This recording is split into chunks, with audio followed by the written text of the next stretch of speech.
On today's College Football Enquirer, the AP Preseason Top 25 is out, and not a single SEC team got a first-place vote for the first time since 2015. Does that even matter? Godfrey and I, judging by our text chain, will debate. Also, we revisit the Arch Manning hype cycle. Is it different this year than it was last year? How do we appraise Arch now? Also, we promised you a USC segment. By God, you're getting a USC segment. Can the Trojans break through and make the college football playoff this year? Is Lincoln Riley really on the hot seat? We talk about it all on today's College Football Enquirer. This is the College Football Enquirer with Steven Godfrey and Ross Dellenger. I am Andy Staples, and I knew this was going to be a lively show when I texted the AP poll to Godfrey and Ross, and Godfrey and I immediately got into an argument. Godfrey, I thought we could do a on bit. the same side on these things. I know. I was gonna fake blame Ross and be like, I can't believe Ross said all that about the AP voters and how other journalists are. Oh, it's just horrible stuff. It's weird that he even mentioned Ralph Russo. He doesn't even work there anymore. All right, you ready for first take? By the way, it's right. I'm ready. How does this affect the Dallas Cowboys? Andy, you are pro AP poll or AP poll tolerant. I am pro now. I have gone the other way. I think you and I would have been on the same side when I was coming out of being an AP poll voter in 2014. Yeah. I have since changed my tune because I was always like, look, none of this matters. It's all guessing. It's stupid. But you know what? The more I think about it, the older I get, we like ranking things. People like talking about college football. Who am I to not give people what they want? You know what? That's great. That sounds like some form of zen that you've achieved, and I am. Hey, progress is good, right? We're all emotionally in touch. It's great. Middle age is tough on everyone. However, just because people like things doesn't mean it's good for them. I am not in favor of getting rid of the AP poll. Listen, BYU has a football coach because people like crumble cookies. They're not good for you. They have like 800 calories. Man, they are ridiculous. Like if you're tracking macros, it's a bomb. I have no problem with the AP poll. I would like to remind everybody the Associated Press poll consists entirely the work product that puts a number next to those schools' names are mainly people who never played the game. All right, I'm gonna Ryan Clark it, like not necessarily people who are gonna tell you what banjo means in the secondary. All right, and that's fine. I think, how about just slapping a big label that says for promotional purposes only, or for entertainment use, or not real cheese food product, or like contains 2% actual juice. I'm fine with all of that. You just I would like the AP poll Cheese Whiz. And Cheese Whiz, sometimes Cheese Whiz is good, right? The entire city of Philadelphia based its culinary identity off of it. So, and if it's good in Philadelphia, surely it must be good for the rest of the nation. Andy, I know you also, you understand because you were a voter, Ross. Were a voter. I was a voter for like maybe 5 years or so. And I'm in the Godfrey camp. If it's not clear. There's one of those segments where Ross thinks it and I say it. The CFP poll, like we make fun of a lot of what the CFP poll is and does in the committee. One of the things that's positive of the CFP is that they wait well into the season. Oh, you mean like they wait and then arbitrarily decide on the thing that just happened? That's the biggest thing ever. God. And they take two teams that played each other and have identical records and put the team that won the game 8 spots behind the team that lost the game? Like those guys? At least they played games. I don't know. What the hell? Hang on. Indicting the AP poll does not endorse anything else. The CFP, the BCS, the Sagarin. There's plenty of stupid to go around here. One thing I have noticed, and I wanted to confirm my suspicions with math, and I did math, and I was right. Oh, how dare you? But you found my weakness. And mine too. Much like the coaches poll, much like the playoff poll. And I think if we can scrape all the fun off this for a second, a lot of fans are very frustrated by what they feel like is a bad feedback loop. We start the season, we use the AP poll, the playoff committee claims that they don't, but it informs narrative. We have 3 months from now, some coach is going to be talking about how many top 25 wins they have in the AP poll versus X, Y, Z, whatever. I want to start there. The idea that I had a win over a ranked team, therefore X or Y. So we could go through the 25. We don't need to. What do you think the percentage of teams that start the preseason top 25 poll end in the last AP poll of the year? What do you think the percentage of teams out of 25 is? And I've got every season in front of me since we created a playoff bracket in 14. Got any rough guesses? I thought you were going back to 1936. No. I'm going to go.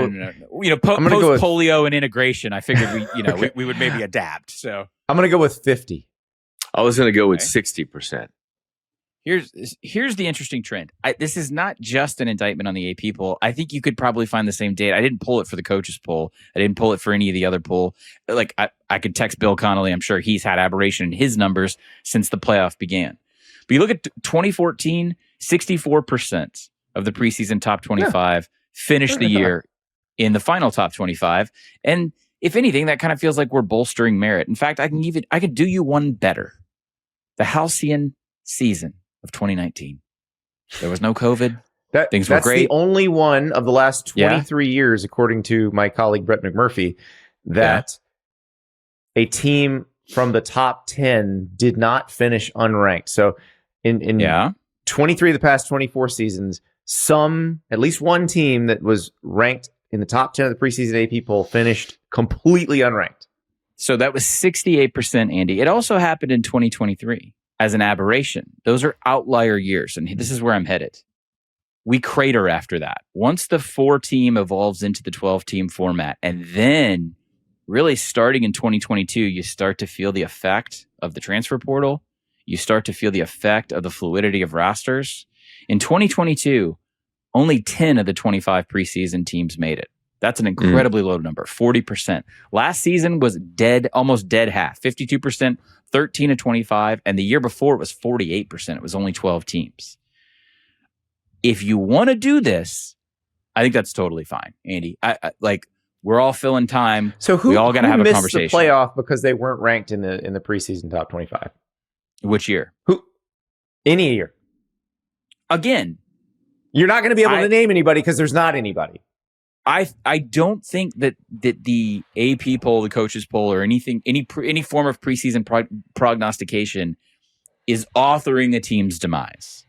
Okay, I don't. So why are we worried about it? Why can't we just enjoy it? Brett Bielema might disagree with you, and those Mendoza line Big Ten coaches might disagree with you, or they might say, Andy, that this the Big Ten that has the top 2 teams in this year's preseason poll? But somehow, Andy, or the SEC coaches and the SEC homers might disagree with you and say this perception of, and we can walk out the Indiana scenario in a second because of where they're ranked and how long it's going to be until they're quote unquote tested by the metric of the AP preseason poll, right? That's how we're doing this. It's kind of a circular firing squad logically.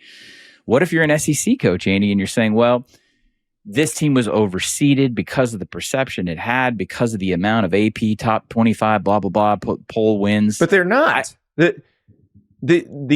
We just talked about the committee's rankings. They don't resemble the preseason rankings at all. Right. So what harm is being done?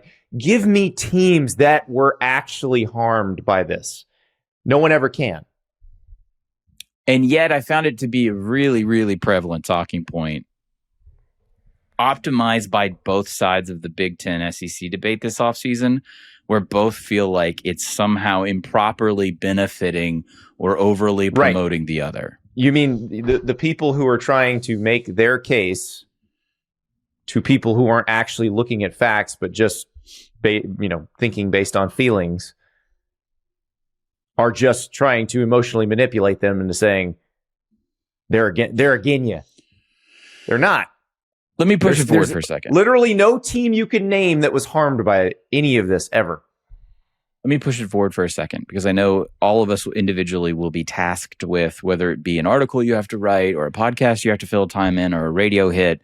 Well, what do you think about Ohio State being number 1? What do you think about so-and-so being X and so-and-so being Y? most of these teams, I think we will have a chance to feel better in our referendum on just 4 weeks from now, right? Most of them. I know, Andy, you're saying, hey, free market, free world, let's come out with these polls. But I would also say in the same breath, do whatever you want. I just wouldn't put a number on anything, maybe at least until... Or ideally October 17th. The market says put numbers on things, because when we put numbers on things, there is engagement, there is response, there is readership, viewership. And I think in the media, sometimes we think we're so much smarter than our customer. Possibly just look at what they actually consume and say, you know what? That's what they want. I also think it's just give what they want. It's okay to introduce a better product to the customer. And I think that what's a better, okay, but they want it now. So if we don't do it, like if I don't do it at On3, if we don't do it at Yahoo, somebody else is going to do it, and they're going to take the market share. Yeah, that's probably true. Andy, did you ever work for like Big Tobacco, or this is an excellent Big Tobacco defense? What? That if we don't make cigarettes, someone's going to make Zen? Yeah, you're right. Somebody, hey, sponsorship slots are available. No, we're not one of those shows. They don't advertise. How many? By the way, show of hands, real fast. How many times have in the last 12 months have you sat across from a coach and he's either plugged one in or pulled one out on a Zen? It is a lot. Yeah, it's a lot. Yeah, it is the unofficial endorser of college coaching. Sorry, but that's the thing. Like it's funny because you actually are making the Vice argument, and that we're using preseason polls is great. I don't think the AP preseason poll is going to give anybody emphysema. But I think it should be treated but also it's one of those things. If you ban it, it'll just rise up from the underground. I don't think you should ban it. I think it's more akin to not the most recent food pyramid that the government's like, hey, like sugars and salts, like let's. It's okay. We're not saying don't do it, but just maybe less. Maybe don't get the gold star in the McDonald's app or whatever, right? Like maybe don't. Are we talking about the food pyramid that came out in the 80s because big agriculture decided that they wanted to put the base as the highest profit margin foods? You're talking about with the carbs and the grains and stuff? No, I'm saying maybe just the idea of like, let's eat a leafy green thing and not die of colon cancer at 42. Okay. So if you want a good intellectual diet in college sports, there's never been more information out there. But so if we're running outside of that 2023 Godfrey wants to feed you broccoli and I want to feed you ice cream. Oh my God, you're like a steak. Guess whose house you're coming to? Guess whose house you're coming to when you're 70, when you're still alive. 2022, 10 out of 25. 2024, 12 out of 25. Last year, 13 out of 25. If you extrapolate that math, you can start whacking some of these teams in the top 10 right now. Not, hey, we'll see when they play X on Y date, but some are saying they're not even going to be in the rankings at the end of the season. Godfrey, last year's a crazy example of this. So the 10 power conference teams that appeared in the 12-team playoff were all ranked last year. However, 4 of the top 6 teams in the preseason poll did not make the playoff. Which means that we're burning a lot of oil right now talking about of the top 10. Let's conservatively... What else are we going to talk about? I don't know. Talk about court cases. You want to talk about court cases? Come on. Ross is a court ruling. No. Listen, the Senate is in recess. I'm going to go ahead and save the YouTube no bill comments. Talk. I'm going to go ahead and save the YouTube comments, the effort. They're going to say, Godfrey kept saying to wrap up the DC stuff, how it's not good for everybody, and now he's saying we're not allowed to talk about the rankings. Fraudulence, Andy. I want fraudulence right now. Are we sure, too, Andy? Are we sure that the customer wants this, or does the customer actually think it's pretty dumb? The analytics tell us the customer will tell us they don't want this. Yeah, they say and it's then dumb. when we put it out, they will hit it like it. Yeah, of course they will click on it. Hey, this is dumb, but I'm clicking anyway. That does seem to happen a lot. When you have that perfect piece of cut bait and you throw it into that perfect hole when you're inshore fishing and you're looking for redfish, they will hit it like a 23-inch redfish that just bends your rod in half. Like that is what happens. I like the idea that you and Ari today were the 6 milligrams in, the one that gets you kind of dizzy. I want right now. I have never, by the way, other than like 5 cigars, I've not used tobacco in my life. So I really can't compare here. So. I haven't done anything like that at all. I just got kicked out of Ole Miss twice for no reason. Top 10, Andy. I want an admission of fraud. I want names. Give me the product right now. I want the teams in the top 10. I'm not gonna make Ross do it because he has to go and talk to these people and stuff. So the most likely candidate in the top 10 right now that I can see not like maybe even not being ranked, but not not making the playoff feels like a definite possibility is Texas A&M at number 8.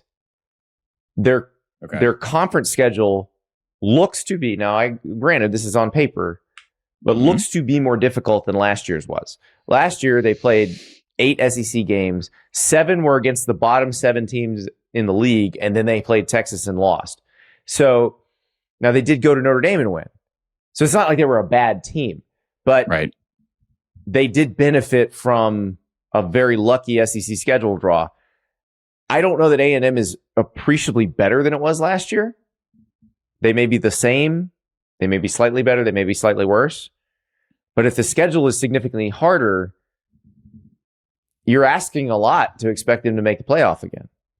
8, 9, 10, A&M, Ole Miss, Oklahoma. Ole Miss and Oklahoma. Ole Miss kind and Oklahoma. Of birds of a feather. You're a quarterback injury away from... Now, I know what Ole Miss is going to say. We had a quarterback injury last year, and it worked out okay. But... I don't think any program is adept at barfing up backups that turn into Heisman candidates. But I mean, we'll take the Pepsi challenge there. 8, 9, 10 look very similar. It's also a matter of schedule. It is a matter of what we think. So Ole Miss is going to start against the top 25 team in Louisville here in Nashville, in my backyard. LSU is a couple weeks later. All right. Oklahoma, Michigan week 2. I wouldn't sleep on Arizona State if I was an A&M fan. I think it'll be spicy. That's the other thing. I mean, it's not like Texas A&M has an easy road of it at all because that week 2 game against Arizona State is tricky. It's just hard to figure out what looks dumbest in 4 months. And I think it's one of the 8, 9, 10 will look stupid. There's going to be a Penn State or a Clemson from last year where we were sure that they were going to be really good. And it feels like one of those 3 teams, to be honest. And that's not a gut, or I've heard this from a coach. That's just math. It's just the schedule, the environment, where they're positioned. All 3 of those programs would not survive that caliber of estimation. What's interesting is there is respect for the SEC in that there are 5 SEC teams in the top 10. Yeah, but then 0 first place votes. Like Georgia is in the 3 hole, which means people really like Georgia and rank Georgia very high in some cases, but nobody ranked Georgia number 1. And Texas, meanwhile, is ranked 5th. So your first place votes were Ohio State leading the way with 40, which we had 11 of us do it on 3. And Ohio State actually wound up being our number 1 with 0 first place votes. Like we all just ranked them very high, but none of us had them number 1. AP voters completely other. They all or the majority of them took Ohio State. 14 first place votes for Oregon, 6 first place votes for Notre Dame, which finished at number 4, 8 first place votes for Indiana, which is number 6, and 1 first place vote for Miami, which wound up at number 7. So I find that part very interesting because I feel like Georgia and Texas have gotten this sort of reputation of they can't get over the hump in the 12 team, which the sample size is admittedly limited. And Texas can't get over the hump, which is Georgia. Right. But I'm a They're little 0-3 against Georgia since joining the SEC. Yeah, I am a little surprised, especially that Texas didn't at least garner a few first place votes. That was probably like, when I look at the AP poll, to me, that was like probably one of the bigger surprises that Texas didn't garner at all any first place votes. I thought they would be in the top, maybe the top 3 or top 2 as well. But again, that didn't. From a data standpoint, Ross, I'm thinking more about the people casting the vote and less about the representation of the team in August. What this looks like is that everybody's trying to make a safe bet right now. Yeah. In the media. And Ohio State is always the safest bet. Yeah, absolutely. They're always good. It's when default. they disappoint you, they're 10-2. Right. What this top 10 screams to me is not an indicator of the market. It's not that, wow, SEC depth and Big Ten top end superiority. What this screams to me is prognostication is getting a lot harder, and you should be really, really dubious of anything with a number next to it until you're 5 or 6 games into this thing. And I know that's not fun, but and you want to have fun with this, that's fine. Yell at each other on the internet, all that stuff. Yell at Andy and Ari specifically, okay? And maybe Ross too, but not me. That's all fine. I don't think we're going to get anything definitive until we're 4 or 5 weeks in. A lot of this is scheduling too. Man, I'm already exhausted because we're going to have Notre Dame hadn't played anybody all the way until, because the BYU game is not soon on that schedule. It's October 17th. Yeah. Like, I mean, if we assume Wisconsin is going to be fine, if not fantastic, possibly a little bit better, but not. We're not really considering them to be in the league of Notre Dame, which, I mean, we'll find out when they play. But it wouldn't shock me if Notre Dame beats them by 2 or 3 touchdowns. Indiana doesn't get Ohio State until mid-October, and so it's going to be 6 weeks of SEC honks talking about those 2 programs specifically, and it's going to be 6 weeks of. I don't have all of Georgia in front of me. I know they like. Where's your Georgia quality opponent alert early in the season? I mean, it's going to be this. It's going to be the same back. Arkansas from Big Ten was complaining country. about them having to play Georgia after playing Utah. Well, that's after playing. That's a you problem, dog. I know. Was it week 5? Maybe they play Alabama, right? Is it week 5? I mean, I don't know if they play early Oklahoma in week 4. Okay, Oklahoma comes to Athens in week 4. There we go. So there we go. All right, that's decent enough. No, I can. Go ahead, Ross. Well, I was just going to say no group of 6 in the top 25. I think Boise, right, would be like 27 or 28 in like, I think 3rd or the 4th time in the last 5 years. Maybe that's happened. We haven't seen a group of 6 team in the top 25. I mean, obviously the group of 6 lost, most of their better teams to the Big 12 and with promotion 3 years ago. So perhaps that has something to do with it. I'm glad you brought that up, Ross. Of course, I'm glad you brought that up because I love to talk about lower tier football. The one to watch there for a break in is Memphis. I don't know if they can do it, but if you look at their early schedule, I believe, I don't have it in front of me, that it's Boise and UNLV within the first month. So USF was kind of like that last year, where they beat the heck out of Boise State and then beat Florida, and then they were kind of the darlings for a while, and then it all sort of settled out. I don't view that as the end of the world. I don't think it's going to be as bleak as soon as like the college basketball tournament just turning into brand on brand, like we're losing the Cinderellas. Memphis open. If Charles Huff can play the transfer game correctly, and he's pretty good at it. He's good at it. You could then wait for someone falling out, especially in the mid-teen section. If you beat UNLV on the road, that's right, and it's Boise on the road again. Well, and I would say the Dan Mullen's UNLV team has the chance to do the same thing if they can beat Memphis, because they're considered a co-favorite in the Mountain West with New Mexico. New Mexico, by the way, plays Central Michigan to open. They only have one payday game, and that is Oklahoma in Norman the week after Oklahoma plays at Michigan.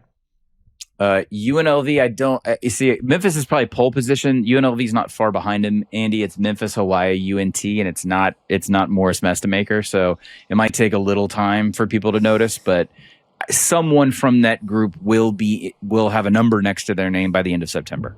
I don't think that's like a hot take. I just think the math will allow for that. Now, I've actually gone out on a limb and said I think Navy will wind up being the group of 16 that makes the college football playoff. Are you big on this right now? Because I've had a respectful disagreement with the quants because there might be an over-indexing on returning production because they're not taking into account the I don't want to say superior talent and piss off the mids, but the academies are going to return guys in a way that no one else can. But then also the schools are going to transfer talent in a way that your American rivals are going to transfer talent in a way that you cannot as well. The American is wide open. I could talk about the American for the rest of the show, but the producers would cut my mic. 25 minutes spent on a poll that doesn't matter, guys. Here we are. Oh, let's go. But it doesn't matter. Look, Ross Dellenger take. Clip it. Doesn't matter. Clip it. Maybe it matters a little bit. Andy's really It sentimental. still matters to me. It's still real to me, Godfrey. Hey, let me tell you something. That dude turned that meme into like a decent side income, like a lake house level of side income. I don't know how he manages finances, but like he goes out on the circuit. Ross, do you know what I'm talking about? I'm not. I'm trying to figure that out. What? It is an adult male who is talking about professional wrestling. Okay. Yes, at a Q&A with retired wrestlers. I believe Terry Funk is in the crowd. I believe. I'm going to get yelled at for this. It is in a high school gymnasium. There's a man in his late middle age, older than us, sitting in the bleachers. It could have been a junior high, like a basketball court.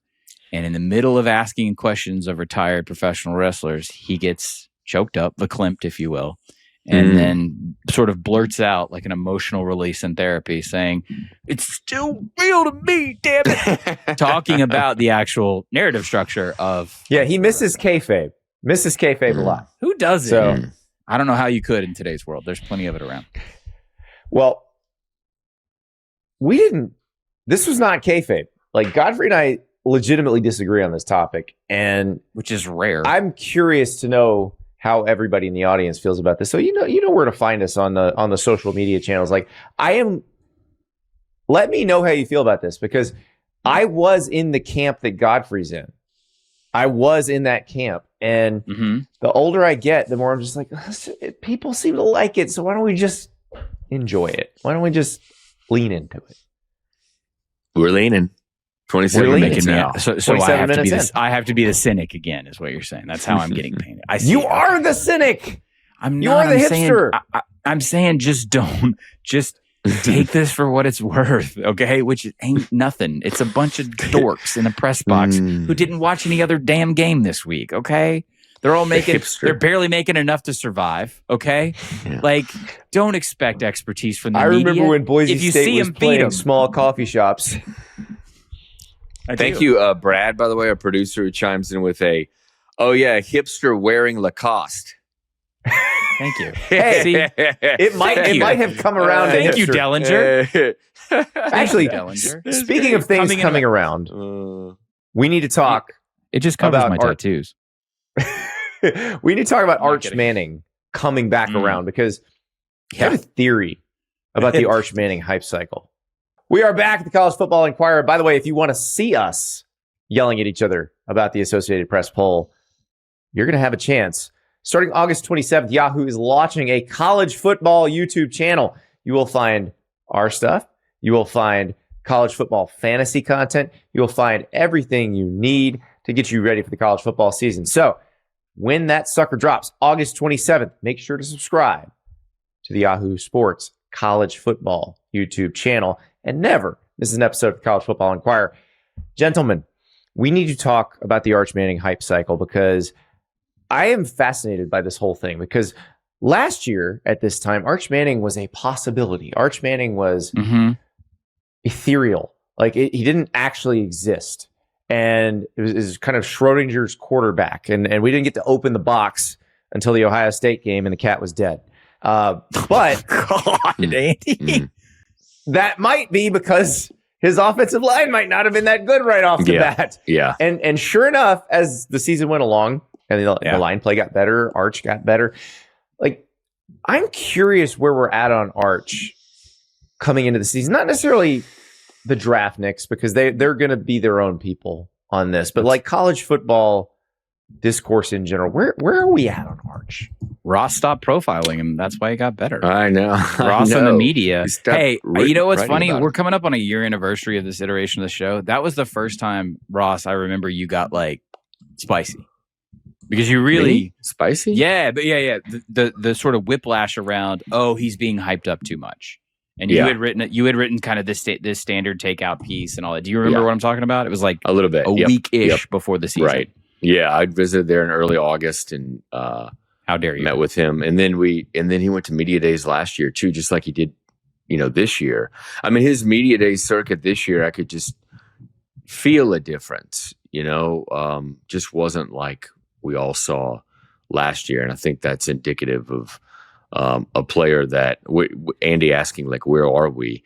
We're kind of like not, the buildup just isn't sort of there like we saw last year. And maybe that's a good thing for Arch. What do you mean? I think it's definitely a good thing for him. What do you mean, Ross, when you said the feeling was different? Are you talking about in Tampa at like when he's in the gang setting? Yeah, just like in general, he was, he was on the last day, so that probably made a little bit of a difference. They were the last team on the last day. They were. So that was probably a little bit of a difference. But I don't know. I mean, it just last year just felt different. Just as far as the attention and all the stories that we just discussed. I think because we were imagining that this guy's going to come in and immediately be amazing and immediately win the Heisman and lead his team to a national title. And then right out of the gate, he has to play what we learned was pretty good football team. Maybe the nastiest defense in college football with first rounders all over the field. Yeah. And believe it or not, first time starting quarterbacks usually not very good against that sort of defense. Well, hang on, Andy. What can hindsight tell us about the decision making of Sark here? Arch could have seen more significant time or more sustained plays, like entire drives, the previous season. There was a choice not to do that, right? He was almost almost sort of like a gadget back, or the way Tebow was managed with Leak all those years ago. But they didn't. Knowing what they had in front of them, they knew Ohio State was going to be on the schedule, and they knew that this kid's name and the crown were going to be pretty heavy on the head. This was a deliberate decision by the Texas offensive staff and Steve Sarkisian, just like it was a deliberate decision last year to trot him out. It was also maybe not a deliberate decision, but they didn't really recruit and develop that well on the line last season. Now they got better, as you said. And that's Sark admitted that was maybe the biggest tactical error they made in the offseason, was they looked at who they had coming back on the line, and they felt like the guys they'd recruited out of high school and had been in the program were all they needed, and they were in really good shape. And it was not as good as they needed it to be. And this year you look, now the line did get better, but they went out and got an offensive tackle from Wake Forest to make sure like it is the best possible line you can put in front of Arch. And I think that makes a big difference. The running back room, by the way, was also not very good. And that has been completely revamped. But did you need to be told to do this? Did you need did you need a year of mediocre? I mean, it was a mistake, and they've admitted it was a mistake. It's a pretty costly one. I think there's almost like an NBA paradigm on the evaluation of Sark here, where you have it's very different because we don't see this a lot in college football. An incoming superstar, allegedly. Right. You have to prepare the entire roster for that addition, right? That's how NBA teams operate. And I feel like if this thing doesn't suss out like this season, Sark's a name we're going to be talking a lot about, and not in a good way. Well, but and the reason I think it will work is because those mistakes they made, they have done the opposite this time. They didn't really have a true number one wide receiver. They went out and got Cam Coleman, who, from an athletic gift standpoint, is really similar to Jeremiah Smith, but we haven't necessarily seen it in the production. Now the question is whether that's offense. Right, because of Auburn and Hugh Freeze and the quarterback play.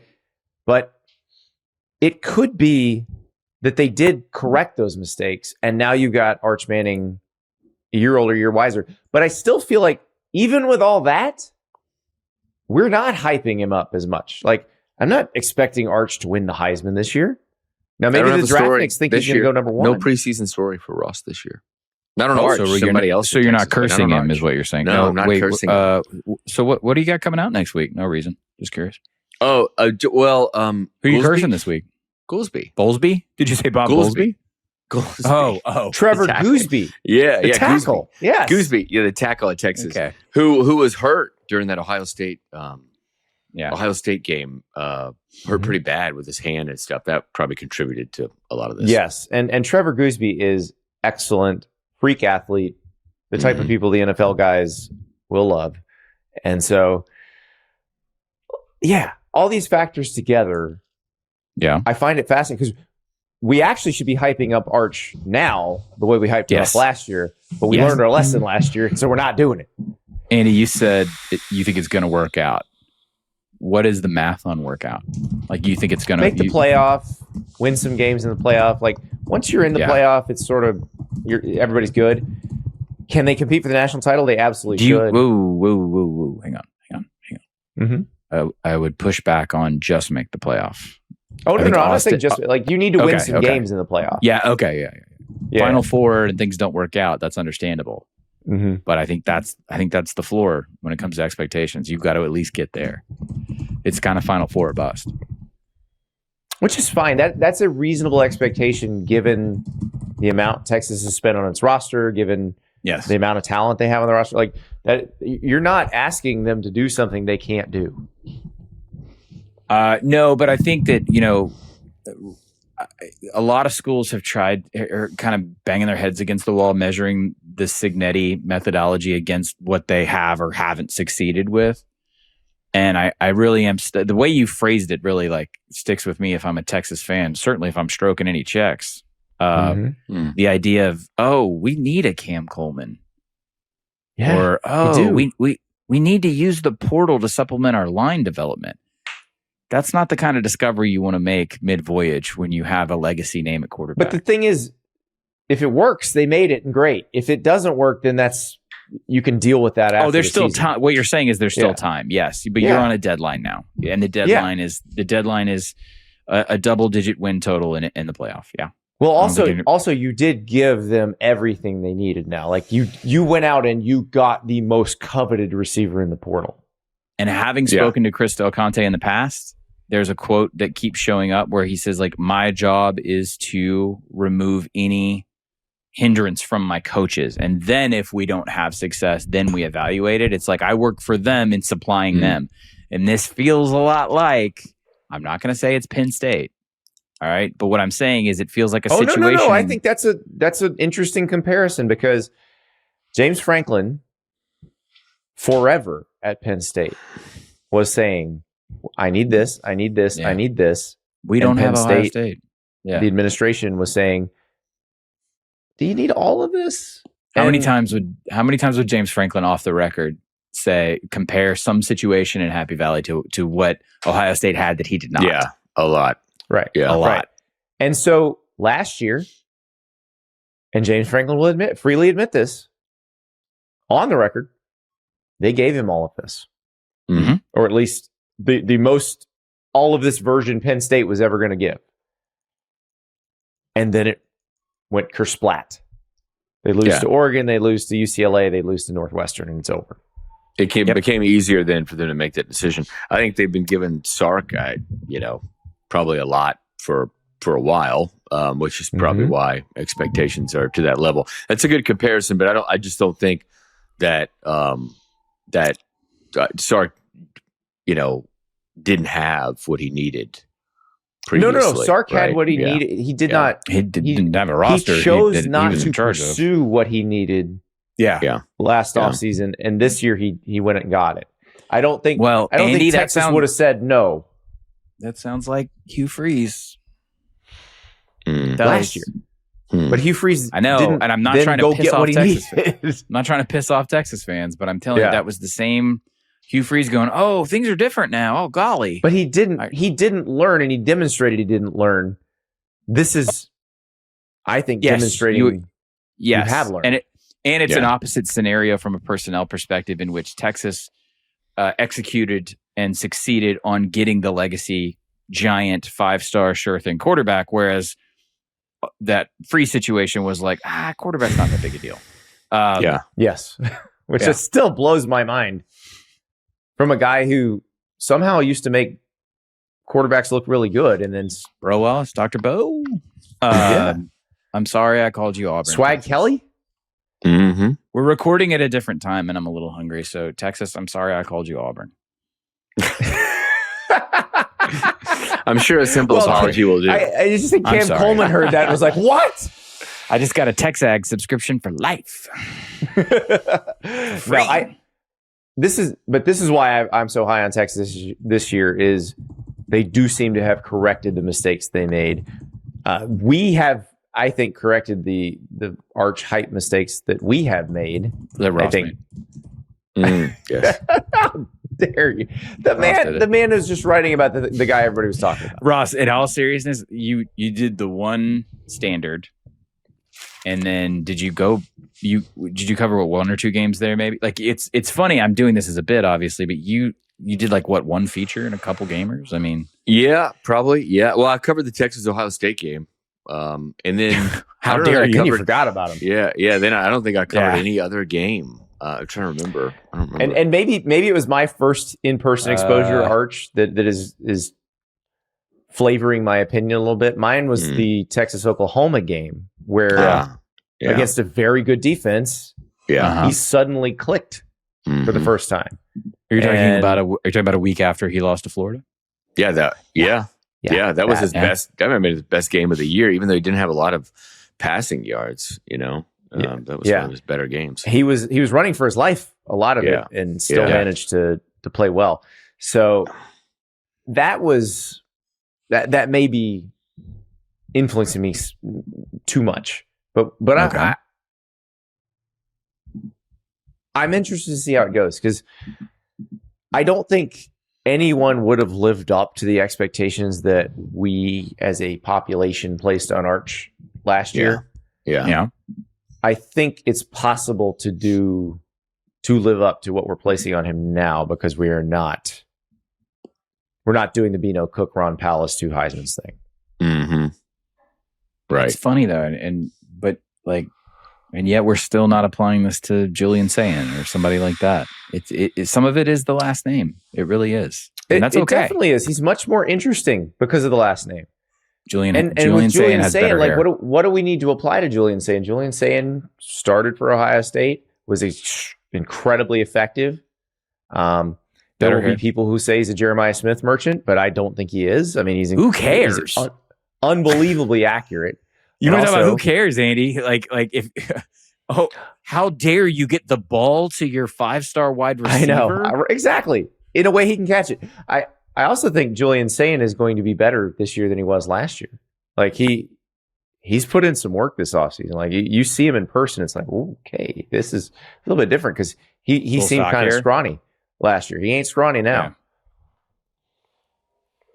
Great hair though. Great hair. Fabulous hair. Julian Sayin, great hair. Godfrey, great Arch hair. has good hair too. This is a good. He does. Yeah. His is a little more like Nashville Music Festival. It's Sam Levitt's is pretty. He's got a salad for sure. Yeah, pretty interesting too. It's a good coif era. I'm glad none of them are doing the Zoomer mustache or the Gen Alpha mustache. Let's keep that out of quarterback play. Okay, we're all respectable people here. Yeah, leave it with Whit Weeks. Awful to look like, as my friend Billy said, your T-ball coach in 1988. That is what Whit Weeks looks like. Or a cop with a internal investigations folder thicker than an inch. Exactly. A guy drinking on the job in the squad car. Like, yeah. Yep. It's the guy Batman beats up. So interesting that we were talking about a program where the coach specifically gets everything he asked for, gets everything he needs, and now he's got to produce results. Because there's another program out there. We've been promising we're going to talk about it. But their coach has now gotten everything he's asked for, and it is now time to produce results. USC talk when we come back. We are back at the College Football Enquirer, and who is it at the airport that yelled at you about? Shout out to my buddy Alex. Alex at the airport. Yeah. Your USC segment is finally here. And I do think it's... No, I was just going to say this. Alex in the airport was headed to the West Coast. I met him in the Albany airport, Albany, New York, a couple weeks ago. Thank you for listening. Also, again, don't listen to what he says. If you yell things at Ross in an airport, this is how you can get things on the show, okay? Yeah. Yes, please. If you see Ross, please just yell things at, just suggest topics. Yes. Okay? You know I'm open to suggestions in the airport. I do 1,000 podcasts a week. I was going to say, Staples I need all the help I can get. I feel like when we're in an airport, we're like, hey, yeah, come on, please. Yeah. I think Ross you got the low look going. The do not you got the universal do not disturb, right? Yep. Try to get the AirPods in. Maybe even can I get some sunglasses on? I always got through. On. On the plane. Maybe take a nap. Noise canceller. Sunglasses on. Oh yeah. Okay, but still yell at Ross even though if he's not sleeping. Absolutely. It's a lie. All right, Southern Cal. There's nothing to discuss. Not interesting at all. No, move on, right? Yeah. Highly fascinating. We just finished talking about Texas. Yeah. And Steve Sarkisian having access to everything he needs. Lincoln Riley has told us for most of his USC tenure that he did not have everything he needed. He said that USC was behind on some things. Notable shift in rhetoric this year. I remember distinctly being at Big Ten Media Days 2 years ago when Lincoln Riley said something to the effect of, "I can't wave a magic wand," which was a plea for patience, basically. Yeah. And I remember walking away from that interview going, my man is not thinking they're going to have a great Big Ten debut, and they did not. This year, completely different story. You didn't hear one complaint about anything USC hasn't gotten him. It was, we got the players, we got the roster, we got the recruiting class, we retained good players, we got the new facility. This club has everything. 5 stars, NIL, weird people in sweater vests writing checks, Gary Patterson. Someone talked me out of this idea that I've been stuck on, that losing D'Anton Lynn was a canary in the coal mine in a negative way.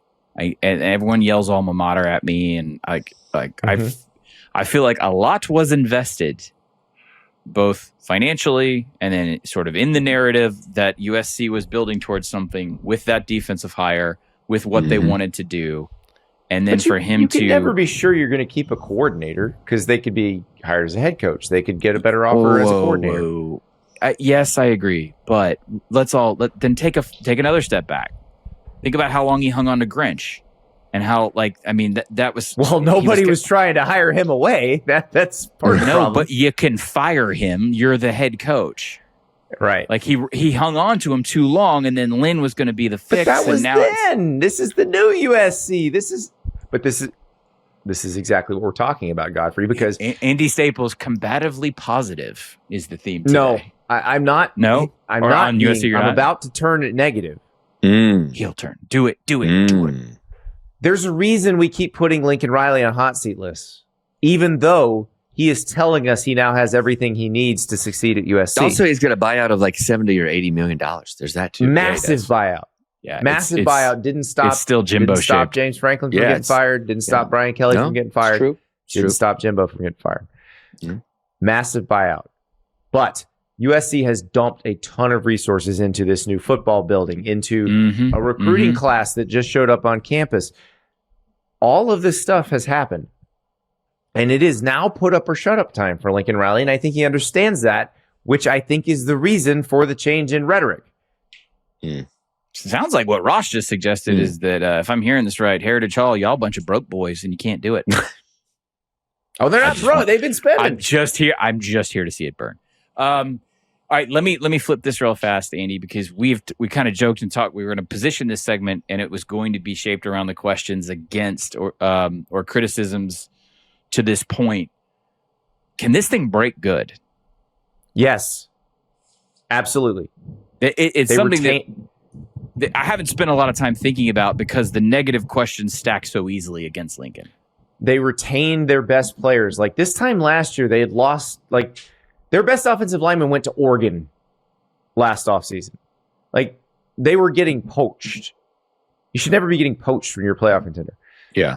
This year, they retained everybody. Now, they've had bad luck. Like, they lost their center for the year to an injury in practice. But they've generally kept everybody, like, kept a pretty good offensive line.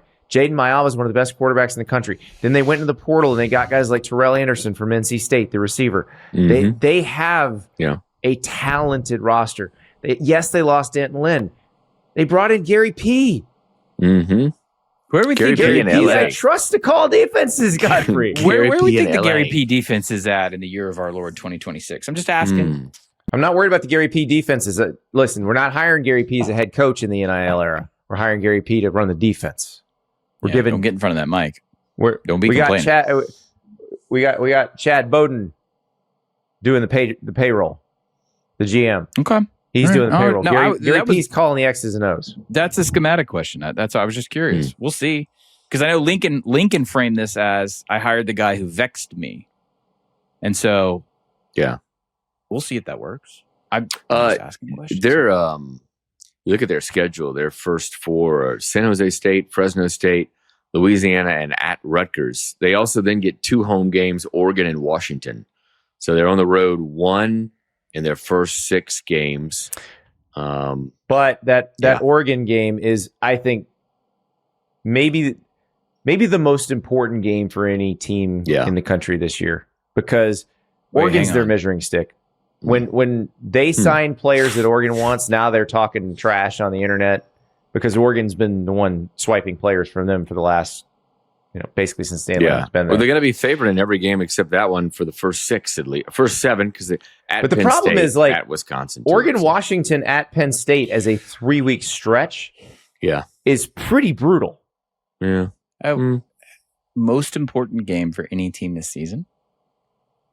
Is that what you said? Yes, I think it's more important than Ole Miss LSU.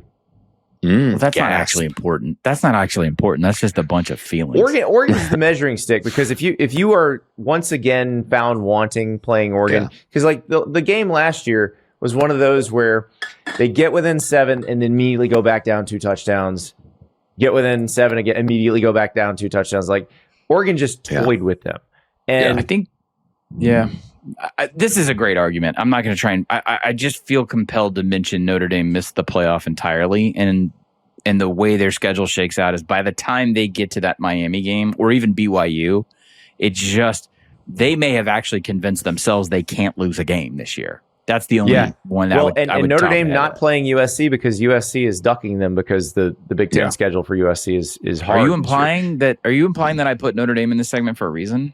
You may have. Why would I do that?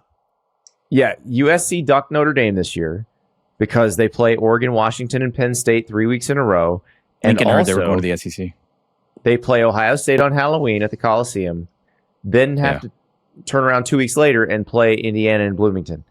Like, they are supposed to make the playoff. They spent all this money on Lincoln Riley to make the college football playoff. He is taking them to the college football playoff 0 times. It is year 5. They've given him everything he needs. He has to deliver results. And the thing about this is you got to go 10-2 against this schedule. And there's way more than 3 losable games on this schedule. Well, that's why the most interesting outcome to this season is like 9-3 or 8-4 or something like that. Like, what do you do? What do they do? Is it worth writing a $70-ish million check? 9-3, and let's say you lost an overtime game. Yeah. Oof. You're really dragging this out. You were right there. Overtime against who?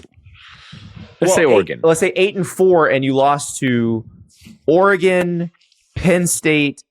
Can they got Indiana on there too? Let's say you lost to Oregon, Ohio State, and Indiana.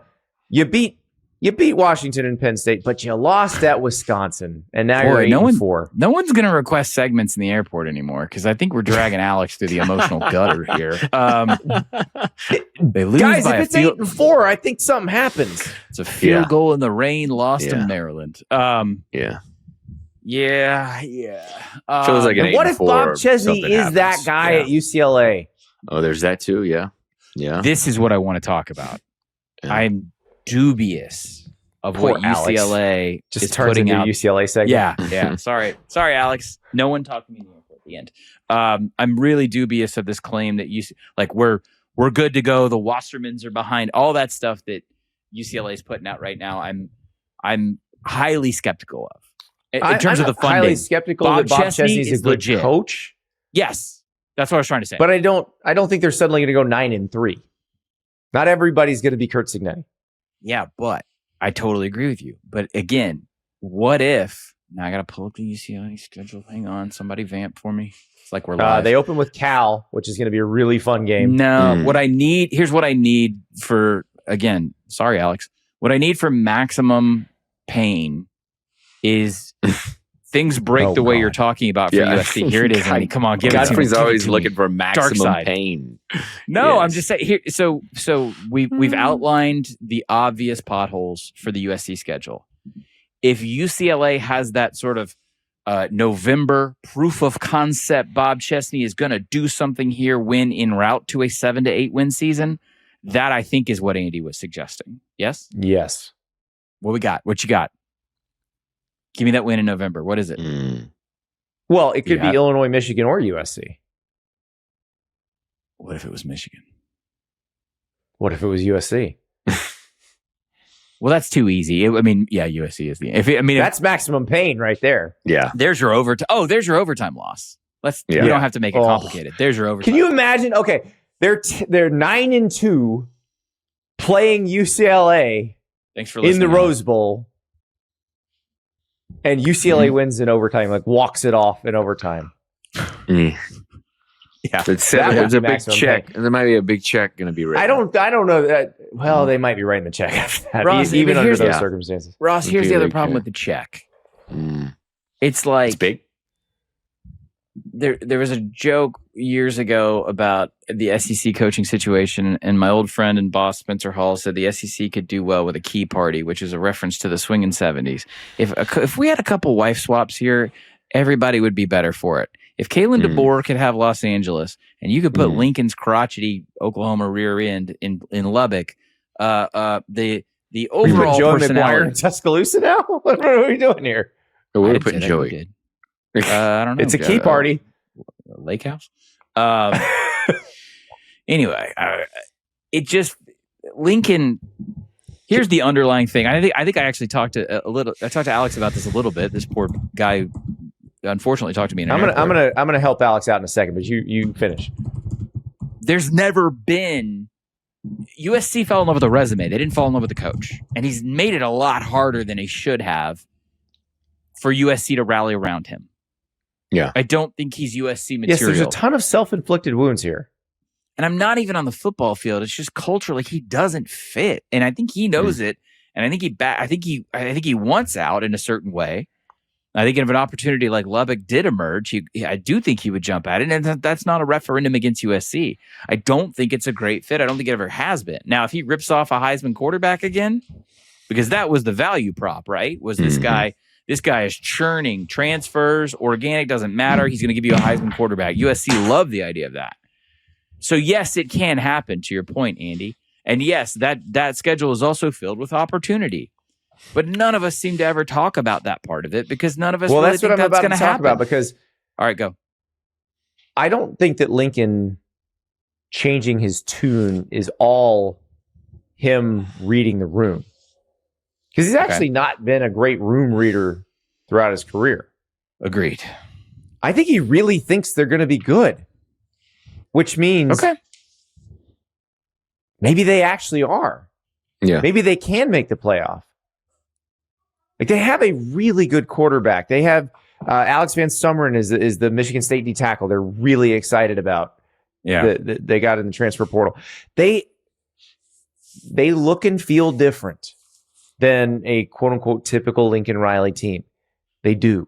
They look like they'd be better on the line of scrimmage on both sides of the ball than what we're used to. And if they are, then it is a distinct possibility that they do make the playoff. Ross, I think if they're looking at a 14, 17 point loss against Oregon, even in late September, I think it's going to be check writers symbol. The check is coming out. Most important game for any team all season. All right, you sold me on it. It's in LA, right? Yeah, it is in LA. What if they beat Oregon? Well, it's AP number 2.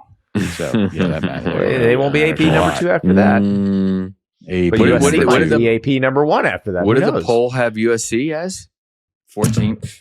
14? Yeah. That seems about right. 14th. I guess. Finally dropped my pencil. Yeah, they have a kind of a muddled middle of the Big Ten. Yeah. Ross, it's a top 25 matchup. It's a top 25 matchup. And that has value. Yes, top 15. How about that? Top 15. It's a quality opponent. Very good. Because a bunch of sports writers put that in an email. Yeah. We end the show the way we began it. Yeah, with the tried to do a little preseason callback top here. 25. Look at that. Circle I I back. feel like All I comes should full apologize circle. to Alex because I feel like we got Alex's Yeah. hopes up and now we've dashed them. But I'm telling you, Alex, I think there's a Poop-a-doop. chance. I really do. I also think there's an equal chance the other way. I'm just and more that's excited to see the the Gary craziest part. the Gary P experience in LA. Very excited. I love it. Another personality just made for Los That's Angeles. Wild. Yeah. Listen, he's going to bring his guitar. Yeah. Gonna be his folk Have you music. heard the Gary P playlist? Can we make Gary Patterson go to Spago? I think Gary Patterson would do just fine at Spago. Yeah. Gary Patterson, by the way, excellent fundraiser during his TCU years. Oh yeah, he can be. I think he can move just fine with the rich and famous. He That's works not the a room problem. pretty good. He works the room I didn't good. say it wouldn't I didn't say it would be good. I just said I'm out here pitching features. I don't know if they would enjoy his taste in music, but I'm trying to remember the band that I had never heard of until I listened to the Gary Patterson playlist while I was at a TCU practice one time, and now I'm blanking on it. It's a like a 70s or 80s rock band, and I retain a lot of useless knowledge, but I had never heard of this band before. 70s or 80s, like folky, like a Journey type thing, hair metal. Like, help me out here. I mean, let's get here to like end the show. not Sheriff, not that, like, but kind of like that. Keep going. Actually, probably not like Sheriff. Sheriff's a little more poppy. Like, because I just started singing "When I'm With You" in my head, and that's not going to happen. can anyone text Gary Trooper. in the interim? It was Trooper. The name of the band was Trooper. That's obscure. That's a deep cut. I love things. You are close, Sheriff. Sheriff, Trooper. Raise a little hell. Captain. We're here for a good time, not for a long time. Yeah. Thin White Line. Trooper band. Holy, I'm looking at a promo shot. Wow. From Vancouver, On the British Gary Patterson Columbia. playlist. Wow. Yeah, that's a lot of Canadian tuxedo right there. Oh, wow. I don't know how Lincoln Riley feels about Trooper. Maybe they play some man- Trooper in Muleshoe, Texas, but Look at that mustache. All right, Andy, get us out of here, please. Yep. We got to do. and God. that's our cue. Alex, I hope we helped a little, maybe. Andy. Yo. Andy. What are you doing Yeah. September 3rd? I don't know. What am I doing? It's a Trooper Thursday is night. playing Casino Nova Scotia in Halifax. Do you want to go? I got to get back to Florida in time for my son's game the next night, but yeah, sure, let's do it. All right. Just ask Yahoo for a jet. We will see you on Thursday where we will talk about the hot seat, but not in a way that'll make Alex sad because I think we've made Alex sad enough. Alex Sorry, in the Alex. airport, we love you. We'll talk to you Thursday.